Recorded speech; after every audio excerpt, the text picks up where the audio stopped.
hanaanka casriga ah ee Shiinuhu wax u basaaso oo markii ugu horeysay shaaca laga qaaday isla markaana Mareykanka waxa uu warwar weyn ka muujiyay in uu nuugay xog badan gaar ahaan buufimihii waaweynaa marayay maxay ahaayeen xog dheeraad ah oo Mareykanka wadno kurkur kale ku riday ayaa laga helay iyadoo dawladda Mareykanka isku tiyaarinayso talaabooyin kale qodobadaas iyo kuwa kale aad ku maqli doontaan qaybta saddexaad iyo sidoo kale arrimaha waaweyn ee caalamka iyo Soomaaliya dabcan aan ku bilaabo isla markaan ugu horeysiyo daawashana qiimaha leh wali waxay u eg tahay in wadanka Shiinaha iyo Mareykanku isku qurinayaan afyaanka aqalka Congress-ka dalka Mareykanka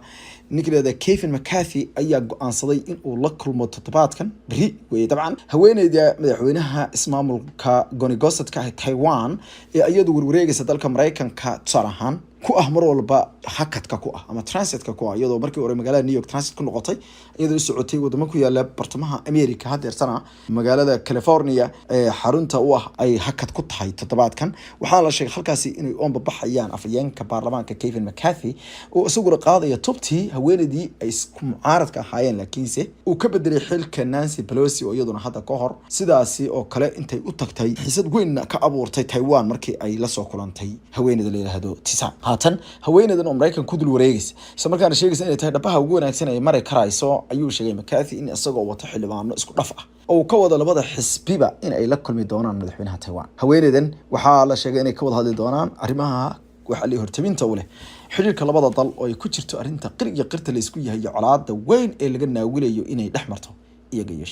Shiinuhu aad buu uga caroo doonaa arrinta bari oo Arbaca ayaa la filayaa in ay kulan ku dhacaan wararku waxay sheegayaan in dawladda Mareykanku ay gursi horeysay fariin dulmaasideed ay u dirtay dhigada Shiinaha ayna kula talisay inaysan ficil la xun sameynin intay haweeneydu halkaasi marayso iyagoo markii hore ku tilmaamay in haweeneydu meesha waxay u maraysaa kaliya tahay inay diyaaraddu jid u noqoto oo la soo martay laakiinse aysan wax ujeedo lahayn magaalada Los Angeles marka ay ku wada kulmaan isla markaana ay wada hadal ku yeeshaan waxa ay kulankoodu ka dhici doonaan ayaa la xarunta librariga ama maktabada ayaa la magaalada halkaasoo ilaa iyo 64 kilomitir ka baxsan magaalada Los Angeles waxaana wararku ay sheegayaan in sidoo kale haweeneydu ay halkaas qodbad ugu jeedi doonto xubnaha labada xisbi gaar ahaan maktabada la yiraahdo Ronald Reagan Presidential Library si kastaba ha noqotee dawladda dalkaasi Shiinuhu iyadoo taas ka qorinaysa ayaa Mareykanku mar kale wuxuu daha ka rogay xogta rasmiga ah ee ku saabsan waxa ilaa hadda ka ogaadeen buufimadii ay soo qabteen waxay ogaadeen buufimadu inay tahay bahal maran laakiinse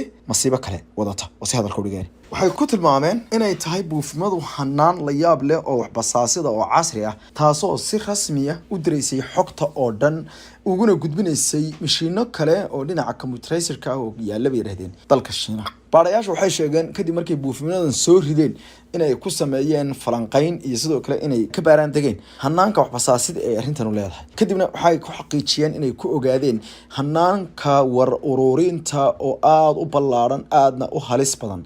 in ay tahay ta ay ku arkeen oo ay sheegeen inay muujisay waxa ay ugu yeereen sida Shiinuhu u diyaariyay macluumaado xaditaana iyo xogo dheeraada waxay sidoo kale tan imaanaysaa iyadoo dhawaan warbixin soo baxday lagu sheegay in aabab kale oo ay soo saartay dawladda dalkaasi Shiinuhu ay yihiin kuwa ay ku tahli karto inay xogta shakhsiga iyo xogaha kale ee dhammaan qofka u kaydsan oo ku jiro macluumaadkiisa meesha uu degan yahay macluumaadkiisa waxyaalaha bangiyadiisa ugu jira iyo waxyaalo kale oo dhan la isticmaali karo balloonkan ayaa haatan waxa lagu sheegay mid muujinaya ayaa la yiri hanaanka wax basaasineed heerka ay ka gaadhay mid kamid ah saraakiisha oo diiday magaciisa in la sheego ayaa TV-ga CNN wuxuu xaqiijiyay in ay tani tahay wuxuu ugu yeeray hanaan qaangaadhnimo ah oo Shiinuhu ay arrintaas sameeyeen bishii January ayay ahayd dhamaadkeedii markii gobolka Alaska ay diyaaradaha dagaalka Mareykanka F-15 ay dulaaleen qaar kamid ah balluunadan oo hawada ku jiray ilaa iyo 60,000 oo cagood taasoo ay ku tilmaameen inay soo rideen sidoo kalena mar kale ayay sheegeen inay bishii February 4teedii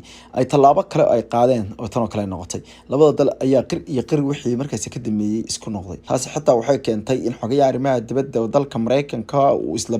February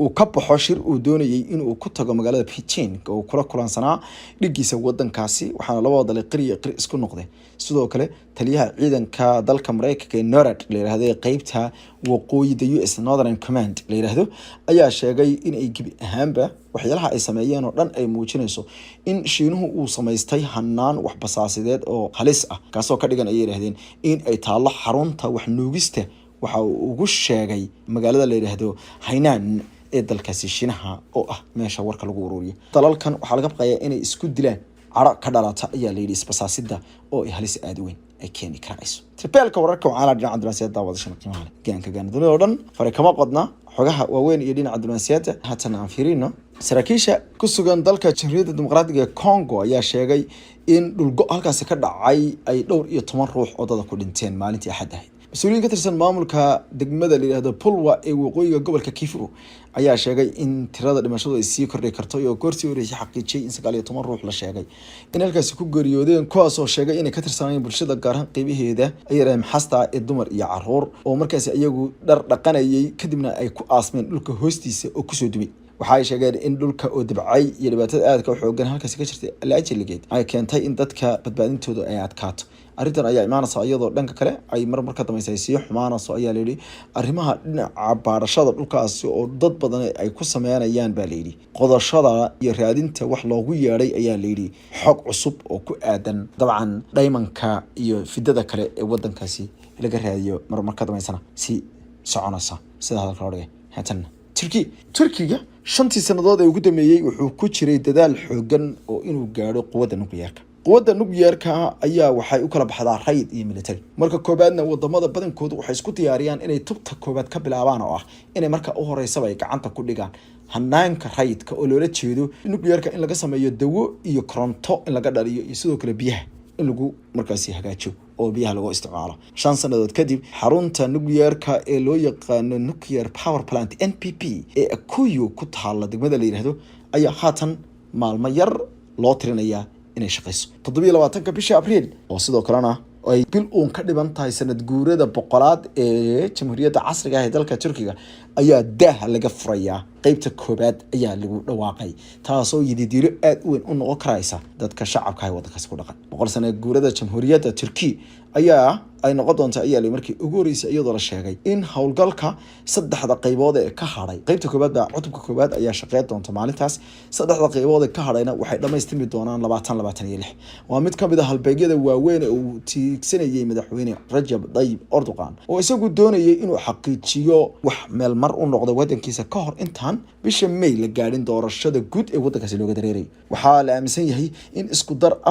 4800 oo megawatts oo koronto ay ka dhalan doonto halkaasi taasoo ka dhigan in 35 bilyan oo kilowatt hours wax loo yaqaano oo markaasi kilowattada saacadaha oo koronto ay noqon karayso waxay sheegeen tani in ay meesha ka saarayso gabi ahaanba baahida in laga dhaliyo korontada si kale dawladda dalka Turkiga waxay sheegtay in hanaankan uu noqon doono hanaanka barbilowga ee quwadda nukliyeerka taasoo ay ku tilmaantay inay sii wadi doonto wadamada adduunka ayaa u kala baxa kuwa hubka nukliyeerka uga faa'iideysta dhinaca tabarta iyo kuwa dhinaca hubka iyo tabarta labadaba isku dara wadamada waaweyn sida Mareykanka oo kale nukliyeerka waxa uu ka dhaliyaa waxyaalo badan oo kala duwan oo korontada ku jirto biyaha iyo sidoo kale caafimaadka ay horumar ka sameeyaan sidoo kalena dabcan waxay haystaan hubka nukliyeerka ee gumacdiisa badan Ruushka iyo wadamada Faransiiska kamid ah ayaa sidaas oo kale uga markaasi macaasha hase yeeshee dalalka Japan wadamo ay kamid tahay ayaa iyaguna hubka nukliyeerka hub ahaan aan u isticmaalin quwadda nukliyeerka dabcan ee isticmaala hanaanka kaliya dhinaca raayidka ah ee salmiga loo yaqaan iyadoo ay taasi jirto ayaa dawladda dalkaasi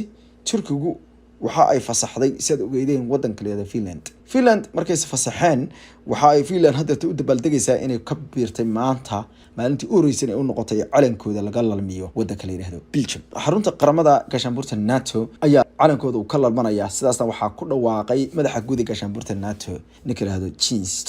Stoltenberg waxa uu sheegay in uu aad ugu faraxsan yahay maanta in wadanka Nordic wadanka la yiraahdo in amaankiisu uu sugan yahay waxaan rabaa ayuu maanta inaan iraahdo waan sudnay calankii wadanka Finland wana ka babanaya ayuu xarunta dhismaheena wuxuu yiri tani waxay muujinaysaa ayuu inay tahay maalin wanaagsan u noqon doonto biri soo xalay markaas hadlay dalkaasi ayuu yiri Finland wuxuu intaas ku daray in wadanka Sweden sidoo kale noqon doono wadan badqab iyo darxeer hela laba hubo inay sidaasi lagu kala tagay oo macnaha saas ay ku tahay amaan laakiinse dabcan wadankaasi wuxuu ku biiray gaashaanbuurta NATO oo u arkaan in ay nolol iyo naxariis badan ku helayaan sida ay aaminsan yihiin qaybta afraad tawdi